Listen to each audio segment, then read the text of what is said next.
দারুণ একটা বিষয় নিয়ে আজকে আমরা কথা বলতে যাচ্ছি যে আমাদের সবার জীবনের সাথেই খুব গভীরভাবে জড়িয়ে আছে, আর তা হলো নিজেদের সম্পদ তৈরি করা। আমরা অনেকেই ভাবি যে ধনী হওয়া বা জীবনের প্রথম 1 লক্ষ টাকা জমানোটা হয়তো বিশাল কোনো জাদুর ব্যাপার, কিন্তু আজকের এই পুরো আয়োজনে আমরা ধাপে ধাপে ভেঙে দেখব যে জাদুর কাঠি নয়, বরং সঠিক একটা ব্লুপ্রিন্ট বা পদ্ধতি ব্যবহার করে কিভাবে সাধারণ আয় থেকে প্রকৃত সম্পদে উত্তরণ ঘটানো সম্ভব। তো চলুন শুরু করা যাক। আচ্ছা, শুরুতেই একটা সহজ হিসাব মেলানোর চেষ্টা করি। একটু ভাবুন তো, এই মুহূর্তে আমাদের ব্যাংক অ্যাকাউন্টে ঠিক কত টাকা আছে। অনেকের ক্ষেত্রেই হয়তো সেটা 500 বা 1000 টাকার আশেপাশে ঘোরাফেরা করছে, তাই না? এটা কিন্তু আমাদের দৈনন্দিন জীবনে খুব সাধারণ একটা আর্থিক চিত্র। আর বিশ্বাস করুন, এতে হতাশ হওয়ার একদমই কিছু নেই, কারণ যে কোনো বড় যাত্রার শুরুটা ঠিক এমনই সাধারণ জায়গা থেকে হয়। কিন্তু এবার এই 500 টাকার ব্যালেন্সটা ঠিক পাশেই 1 লক্ষ টাকার মাইল ফলকটা বসিয়ে দেখি। শুনতে হয়তো পাহাড় সমান মনে হচ্ছে, কিন্তু আমাদের আশেপাশের সাধারণ কোনো ব্যবসায়ী বা দোকানদারের দিকে তাকালেই দেখব তারা প্রতি মাসে খুব স্বাচ্ছন্দ্যেই এই 1 লক্ষ টাকা আয় করছেন। তাদের কাছে এটা অলীক কোনো স্বপ্ন নয়, বরং মাসের সাধারণ একটা হিসাব। তাহলে পার্থক্যটা আসলে কোথায়? সবচেয়ে চমকে দেওয়ার মতো তথ্যটা কি জানেন? আমরা যখন এই 1 লক্ষ টাকা নিয়ে এত হিসাব নিকাশ করছি, ঠিক তখন শেয়ার বাজারের জাদুকর ওয়ারেন বাফেট বা বিল গেটসদের মতো বিলিয়নিয়াররা 1 সেকেন্ডেরও কম সময়ে ঠিক এই টাকাটা আয় করে ফেলছেন। হ্যাঁ, আক্ষরিক অর্থেই চোখের পলক ফেলার আগে। এর মানে দাঁড়াচ্ছে পৃথিবীতে টাকার কোনো অভাব নেই, অভাবটা শুধু সঠিক পদ্ধতি জানার। তার মানে সম্পদ তৈরি করাটা আকাশের চাঁদ হাতে পাওয়ার মতো কোনো অসম্ভব ব্যাপার নয়। এটা আসলে শুধু অঙ্কের হিসাব নয়, বরং সঠিক পথ বা ব্লুপ্রিন্ট তৈরি করার একটা দারুণ প্রক্রিয়া। একবার যদি নিজেদের স্কিল আর সামর্থ্য অনুযায়ী সেই পথটা আমরা তৈরি করে ফেলতে পারি, তাহলে এই টাকা উপার্জন করাটা স্রেফ সময়ের ব্যাপার হয়ে দাঁড়ায়। সেটা কয়েক মাস, কয়েক দিন বা কয়েক ঘন্টাও হতে পারে। তো এই পথটা আমরা কিভাবে তৈরি করব? এবার আসা যাক আমাদের প্রথম অংশে, সম্পদ তৈরির ব্লুপ্রিন্ট, যেখানে আয় বাড়ানোর 3টি মূল কৌশল নিয়ে আলোচনা করা হয়েছে। এই ব্লুপ্রিন্টটা মূলত 3টে ধাপে কাজ করে। প্রথমত, নিজের স্কিল বা দক্ষতাকে কাজে লাগানো। দ্বিতীয়ত, ডিজিটাল ব্যবসার দুনিয়াকে পুরোপুরি ব্যবহার করা। এবং তৃতীয়ত, উপার্জিত অর্থকে সঠিক জায়গায় বিনিয়োগ করা। এই 3টে ধাপ একসাথে মিলে এমন একটা নকশা তৈরি করে যা ধরে ধাপে ধাপে আমরা অর্থনৈতিক স্বাধীনতার দিকে এগিয়ে যেতে পারি। চলুন ব্যাপারটা একটু ভেঙে দেখা যাক। প্রথম কৌশলটা বোঝার জন্য একটা ছোট্ট তুলনা করা যাক। যখন আমরা শুধু সময়ের বিনিময়ে কাজ করি, মানে ওই ঘন্টার হিসাবে পারিশ্রমিক পাই, তখন কিন্তু আমাদের আয়ের একটা নির্দিষ্ট লিমিট বা সীমা থাকে, কারণ দিন শেষে সময় তো ওই 24 ঘন্টাই। কিন্তু অন্যদিকে যখন আমরা বাজারে চরম চাহিদা আছে এমন কোনো স্কিল বিক্রি করি, বিশেষ করে ইন্টারনেটের মাধ্যমে, তখন আয়ের সম্ভাবনাটা হয়ে যায় একদম অসীম। আর ঠিক এই জায়গাটাতেই আসে আমাদের দ্বিতীয় কৌশল, ডিজিটাল ব্যবসা। আজকের এই ডিজিটাল বিশ্বে সুযোগের কিন্তু কোনো শেষ নেই। ভিডিও এডিটিং, গ্রাফিক ডিজাইন থেকে শুরু করে অনলাইন কনসাল্টিং, যে কোনো সেবাই দেওয়া যেতে পারে। এখানকার আসল জাদুটা হলো, ইন্টারনেটের সাহায্যে যখন আমরা হাজার হাজার মানুষের কোনো বড় সমস্যার সমাধান করে দিই, তখন মানুষ খুব স্বাচ্ছন্দ্যেই তার মূল্য পরিশোধ করে, আর সম্পদের পাহাড়টাও বেশ দ্রুত বড় হতে থাকে। এবার আসি তৃতীয় এবং বলতে গেলে সবচেয়ে পাওয়ারফুল কৌশলে। টাকা আয় করে শুধু ব্যাংকে ফেলে রাখলে কিন্তু সেটা কখনোই জাদুর মতো বাড়বে না। টাকাকে দিনরাত খাটাতে হবে। মানে টাকাকে এমন জায়গায় ইনভেস্ট বা বিনিয়োগ করতে হবে যেন আমরা যখন নিশ্চিন্তে ঘুমাচ্ছি, তখনও সেই টাকা আমাদের জন্য কাজ করে আরও টাকা তৈরি করতে পারে। তো এই 3টে কৌশল কাজে লাগিয়ে যখন প্রথম 1 লক্ষ টাকার মাইল ফলকটা ছোঁয়া যায়, তখন সেটা শুধু ব্যাংকের একটা নাম্বার বা কাগজের টুকরো হয়ে থাকে না। এটা আসলে একটা অকাট্য প্রমাণ যে আর্থিক স্বাধীনতার সঠিক পথটা আমরা খুঁজে পেয়েছি এবং বেশ সফলভাবে সেই পথে হাঁটা শুরু করেছি। এবার আমরা ঢুকছি আমাদের আলোচনার দ্বিতীয় অংশে, লিকি বাকেট বা ছিদ্রযুক্ত বালতির সমস্যা এবং উচ্চ আয়ের মোহ। একটু পেছনে ফিরে দেখা যাক, গত 5 বা 10 বছরের সব মিলিয়ে আমরা মোট কত টাকা আয় করেছি। হিসাবটা করার পর একটা অদ্ভুত ব্যাপার খেয়াল করে দেখেছেন? ওই যে বিশাল একটা অঙ্ক আমরা আয় করেছি, তার ঠিক কত টাকা আজ আমাদের ব্যাংক অ্যাকাউন্টে অবশিষ্ট আছে? বেশিরভাগ ক্ষেত্রেই উত্তরটা হয় খুবই সামান্য। আর এটাই প্রমাণ করে যে মূল সমস্যাটা আসলে আয় কম হওয়ার নয়, বরং টাকার ফ্লো বা ক্যাশ ফ্লো ঠিকঠাক ম্যানেজ করতে না পারার। মানে টাকা আসছে ঠিকই, কিন্তু থাকছে না। এই যে টাকা না টেকার সমস্যা, অর্থনীতিতে একেই বলা হচ্ছে ফিনান্সিয়াল লিকেজ বা আর্থিক ছিদ্র। এটা এমন এক ভয়ঙ্কর পরিস্থিতি যেখানে আয় বাড়ার সাথে সাথে আমাদের খরচও পাল্লা দিয়ে বাড়তে থাকে আর কষ্ট করে জমানো টাকাগুলো একেবারে শুষে নেয়। ফলে দিন শেষে কোনো প্রকৃত সম্পদ আর গড়ে ওঠে না। ব্যাপারটা বেশ হতাশাজনক, তাই না? ব্যাপারটা আরও সহজে বোঝার জন্য একটা বিশাল জলের ট্যাঙ্কের কথা ভাবুন। ধরা যাক ওপর থেকে ক্রমাগত জল পড়ছে, কিন্তু ট্যাঙ্কের একেবারে নিচে বিশাল একটা ছিদ্র আছে। এখন ওপর দিয়ে যতই জল ঢালা হোক না কেন, ট্যাঙ্কটাকে জীবনেও ভরবে? একদম না। আমাদের আয় আর ক্রমাগত বাড়তে থাকা খরচের সম্পর্কটাও ঠিক এমন। খরচ নামের ছিদ্রটা বড় হলে আয় বাড়িয়ে আসলে কোনো লাভই হয় না। আমাদের দৈনন্দিন জীবনে এই ছিদ্রগুলো ঠিক কেমন হয় জানেন? ধরুন কোনো কারণ ছাড়াই শপিং অ্যাপে ঘন্টার পর ঘন্টা স্ক্রল করা, হঠাৎ বিশাল ডিসকাউন্ট দেখে এমন কোনো জিনিস কিনে ফেলা যেটা হয়তো আমাদের কোনো কাজেই আসবে না, কিংবা স্ট্রেস স্ট্যাটাস মেনটেন করার জন্য দামি গ্যাজেট কেনা। আপাত দৃষ্টিতে এগুলোকে খুব ছোট মনে হলেও এগুলোই কিন্তু আমাদের সম্পদকে চুপিসারে শুষে নিচ্ছে। খুব চমৎকার একটা কথা আছে না, ছোট ছোট ছিদ্রই একটা বিশাল জাহাজকে ডুবিয়ে দেওয়ার জন্য যথেষ্ট। ঠিক একইভাবে প্রতিদিনের এই ছোট ছোট আর্থিক সিদ্ধান্তগুলোই শেষ পর্যন্ত ঠিক করে দেয় যে আমরা কি সত্যিই আর্থিক স্বাধীনতা পাবো, নাকি মাসের শেষে ওই পরের বেতনের জন্য হাপিত্তেশ করে বসে থাকবো। আর এখান থেকেই আমরা চলে আসছি আমাদের শেষ অংশে, লাইফস্টাইলের চেয়ে সম্পদ বড়। আর্থিকভাবে যারা সফল তাদের মানসিকতা বা মাইন্ডসেট আসলে কেমন হয় সেটা জানাটা খুব জরুরি। যারা সত্যি সম্পদ গড়তে চান তারা কিন্তু অন্ধের মতো শুধু আয় বাড়ানোর পেছনে ছোটেন না, তারা সবার আগে নিজেদের খরচের খাতাটা মেলাতে বসেন। আয় বাড়ানোর আগে তারা তাদের ওই আর্থিক ছিদ্রগুলো বা লিকেজগুলো বন্ধ করেন, কারণ তারা খুব ভালো করেই জানেন বালতির ছিদ্র বন্ধ না করে সেখানে জল ঢালাটা নিছক বোকামি ছাড়া আর কিছুই নয়। সাধারণ মানসিকতার মানুষের ক্ষেত্রে কি হয়? আয় বাড়ার সাথে সাথেই তাদের লাইফস্টাইলের খরচও রকেটের গতিতে বেড়ে যায়। নতুন মডেলের ফোন, দামি রেস্টুরেন্ট, আরও কত কি। কিন্তু ধনী মানসিকতার মানুষ আয় বাড়লে সেই বাড়তি টাকা দিয়ে আরও নতুন অ্যাসেট বা সম্পদ কেনেন। সময়ের সাথে সাথে শুধুমাত্র এই একটা ছোট্ট মানসিকতার পার্থক্যের কারণেই দুজনের মধ্যে কোটি টাকার ব্যবধান তৈরি হয়ে যায়। আরেকটা দারুণ ব্যাপার হলো, আর্থিকভাবে সফল ব্যক্তিরা কখনো টাকা দিয়ে নিজেদের পরিচয় তৈরি করতে চান না। তারা দামি জিনিসপত্র দেখে নিজেদের প্রমাণের চেষ্টা করেন না, বরং তারা আগে নিজেদের স্কিল বা দক্ষতা দিয়ে একটা মজবুত পরিচয় তৈরি করেন, নিজেদের অন্তর্নিহিত ভ্যালুটা বাড়ান। আর যখন সেই ভ্যালুটা তৈরি হয়ে যায় তখন ওই টাকা বা আর্থিক সাফল্য এমনিতেই তাদের পেছনে ছুটতে থাকে। আমরা আমাদের আজকের এই আয়োজনের একেবারে শেষে চলে এসেছি।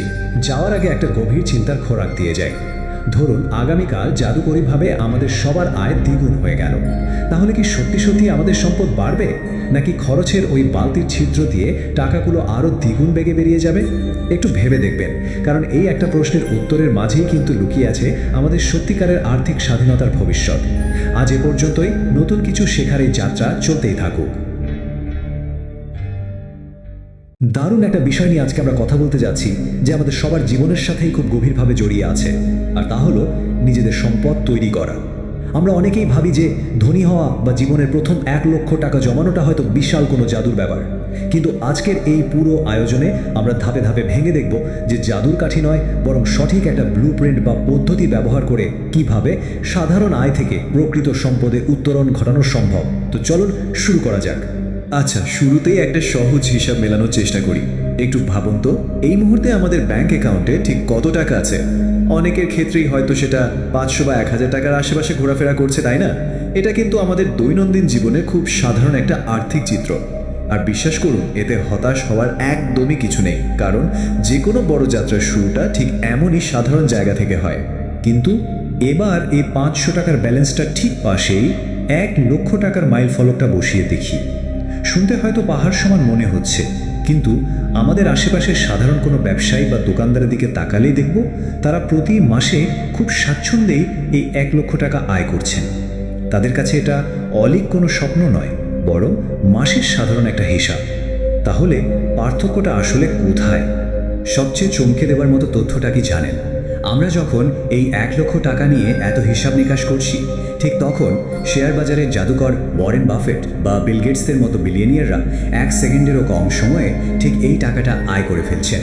হ্যাঁ, আক্ষরিক অর্থেই চোখের পলক ফেলার আগে। এর মানে দাঁড়াচ্ছে পৃথিবীতে টাকার কোনো অভাব নেই, অভাবটা শুধু সঠিক পদ্ধতি জানার। তার মানে সম্পদ তৈরি করাটা আকাশের চাঁদ হাতে পাওয়ার মতো কোনো অসম্ভব ব্যাপার নয়। এটা আসলে শুধু অঙ্কের হিসাব নয়, বরং সঠিক পথ বা ব্লুপ্রিন্ট তৈরি করার একটা দারুণ প্রক্রিয়া। একবার যদি নিজেদের স্কিল আর সামর্থ্য অনুযায়ী সেই পথটা আমরা তৈরি করে ফেলতে পারি, তাহলে এই টাকা উপার্জন করাটা স্রেফ সময়ের ব্যাপার হয়ে দাঁড়ায়। সেটা কয়েক মাস, কয়েক দিন বা কয়েক ঘন্টাও হতে পারে। তো এই পথটা আমরা কিভাবে তৈরি করব? এবার আসা যাক আমাদের প্রথম অংশে, সম্পদ তৈরির ব্লুপ্রিন্ট, যেখানে আয় বাড়ানোর 3টি মূল কৌশল নিয়ে আলোচনা করা হয়েছে। এই ব্লুপ্রিন্টটা মূলত 3টে ধাপে কাজ করে। প্রথমত, নিজের স্কিল বা দক্ষতাকে কাজে লাগানো। দ্বিতীয়ত, ডিজিটাল ব্যবসার দুনিয়াকে পুরোপুরি ব্যবহার করা। এবং তৃতীয়ত, উপার্জিত অর্থকে সঠিক জায়গায় বিনিয়োগ করা। এই 3টে ধাপ একসাথে মিলে এমন একটা নকশা তৈরি করে যা ধরে ধাপে ধাপে আমরা অর্থনৈতিক স্বাধীনতার দিকে এগিয়ে যেতে পারি। চলুন ব্যাপারটা একটু ভেঙে দেখা যাক। প্রথম কৌশলটা বোঝার জন্য একটা ছোট্ট তুলনা করা যাক। যখন আমরা শুধু সময়ের বিনিময়ে কাজ করি, মানে ওই ঘন্টার হিসাবে পারিশ্রমিক পাই, তখন কিন্তু আমাদের আয়ের একটা নির্দিষ্ট লিমিট বা সীমা থাকে, কারণ দিন শেষে সময় তো ওই 24 ঘন্টাই। কিন্তু অন্যদিকে যখন আমরা বাজারে চরম চাহিদা আছে এমন কোনো স্কিল বিক্রি করি, বিশেষ করে ইন্টারনেটের মাধ্যমে, তখন আয়ের সম্ভাবনাটা হয়ে যায় একদম অসীম। আর ঠিক এই জায়গাটাতেই আসে আমাদের দ্বিতীয় কৌশল, ডিজিটাল ব্যবসা। আজকের এই ডিজিটাল বিশ্বে সুযোগের কিন্তু কোনো শেষ নেই। ভিডিও এডিটিং, গ্রাফিক ডিজাইন থেকে শুরু করে অনলাইন কনসাল্টিং, যে কোনো সেবাই দেওয়া যেতে পারে। এখানকার আসল জাদুটা হলো, ইন্টারনেটের সাহায্যে যখন আমরা হাজার হাজার মানুষের কোনো বড় সমস্যার সমাধান করে দিই, তখন মানুষ খুব স্বাচ্ছন্দ্যেই তার মূল্য পরিশোধ করে, আর সম্পদের পাহাড়টাও বেশ দ্রুত বড় হতে থাকে। এবার আসি তৃতীয় এবং বলতে গেলে সবচেয়ে পাওয়ারফুল কৌশলে। টাকা আয় করে শুধু ব্যাংকে ফেলে রাখলে কিন্তু সেটা কখনোই জাদুর মতো বাড়বে না। টাকাকে দিনরাত খাটাতে হবে। মানে টাকাকে এমন জায়গায় ইনভেস্ট বা বিনিয়োগ করতে হবে যেন আমরা যখন নিশ্চিন্তে ঘুমাচ্ছি তখনও সেই টাকা আমাদের জন্য কাজ করে আরও টাকা তৈরি করতে পারে। তো এই 3টে কৌশল কাজে লাগিয়ে যখন প্রথম 1 লক্ষ টাকার মাইল ফলকটা ছোঁয়া যায়, তখন সেটা শুধু ব্যাংকের একটা নাম্বার বা কাগজের টুকরো হয়ে থাকে না। এটা আসলে একটা অকাট্য প্রমাণ যে আর্থিক স্বাধীনতার সঠিক পথটা আমরা খুঁজে পেয়েছি এবং বেশ সফলভাবে সেই পথে হাঁটা শুরু করেছি। এবার আমরা ঢুকছি আমাদের আলোচনার দ্বিতীয় অংশে, লিকি বাকেট বা ছিদ্রযুক্ত বালতির সমস্যা এবং উচ্চ আয়ের মোহ। একটু পেছনে ফিরে দেখা যাক, গত 5 বা 10 বছরে সব মিলিয়ে আমরা মোট কত টাকা আয় করেছি। হিসাবটা করার পর একটা অদ্ভুত ব্যাপার খেয়াল করে দেখেছেন? ওই যে বিশাল একটা অঙ্ক আমরা আয় করেছি, তার ঠিক কত টাকা আজ আমাদের ব্যাংক অ্যাকাউন্টে অবশিষ্ট আছে? বেশিরভাগ ক্ষেত্রেই উত্তরটা হয় খুবই সামান্য। আর এটাই প্রমাণ করে যে মূল সমস্যাটা আসলে আয় কম হওয়ার নয়, বরং টাকার ফ্লো বা ক্যাশ ফ্লো ঠিকঠাক ম্যানেজ করতে না পারার। মানে টাকা আসছে ঠিকই, কিন্তু থাকছে না। এই যে টাকা না টেকার সমস্যা, অর্থনীতিতে একেই বলা হচ্ছে ফিনান্সিয়াল লিকেজ বা আর্থিক ছিদ্র। এটা এমন এক ভয়ঙ্কর পরিস্থিতি যেখানে আয় বাড়ার সাথে সাথে আমাদের খরচও পাল্লা দিয়ে বাড়তে থাকে, আর কষ্ট করে জমানো টাকাগুলো একেবারে শুষে নেয়। ফলে দিন শেষে কোনো প্রকৃত সম্পদ আর গড়ে ওঠে না। ব্যাপারটা বেশ হতাশাজনক, তাই না? ব্যাপারটা আরও সহজে বোঝার জন্য একটা বিশাল জলের ট্যাঙ্কের কথা ভাবুন। ধরা যাক ওপর থেকে ক্রমাগত জল পড়ছে, কিন্তু ট্যাঙ্কের একেবারে নিচে বিশাল একটা ছিদ্র আছে। এখন ওপর দিয়ে যতই জল ঢালা হোক না কেন, ট্যাঙ্কটাকে জীবনেও ভরবে? একদম না। আমাদের আয় আর ক্রমাগত বাড়তে থাকা খরচের সম্পর্কটাও ঠিক এমন। খরচ নামের ছিদ্রটা বড় হলে আয় বাড়িয়ে আসলে কোনো লাভই হয় না। আমাদের দৈনন্দিন জীবনে এই ছিদ্রগুলো ঠিক কেমন হয় জানেন? ধরুন কোনো কারণ ছাড়াই শপিং অ্যাপে ঘন্টার পর ঘন্টা স্ক্রল করা, হঠাৎ বিশাল ডিসকাউন্ট দেখে এমন কোনো জিনিস কিনে ফেলা যেটা হয়তো আমাদের কোনো কাজেই আসবে না, কিংবা স্ট্রেস স্ট্যাটাস মেনটেন করার জন্য দামি গ্যাজেট কেনা। আপাত দৃষ্টিতে এগুলোকে খুব ছোট মনে হলেও এগুলোই কিন্তু আমাদের সম্পদকে চুপিসারে শুষে নিচ্ছে।